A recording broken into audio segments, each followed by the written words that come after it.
বন্ধুরা কেমন আছো? প্রতিদিন চলে আসি রান্নার কাছে দেখাতে। একটু ভাত একে একে খাচ্ছে সব, আমি বাইরে ছিলাম, একটু লেট হলো।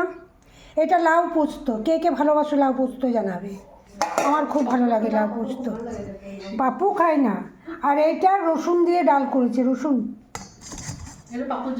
এটা পাপুর জন্যই হয়েছে। আর আমার ছেলে লাউ পোস্ত খায় না, তার জন্য বাটি পোস্ত। আর তারাও দেখায়, সব ঢাকা ঢাকা দেওয়া আছে বড় বড় করে। বড় পোস্ত খাই। আর এটা মাছের টক, আজকে আমাদের হয়েছে মাছের টক, লাউ পোস্ত, বাটি পোস্ত, তোতার জন্য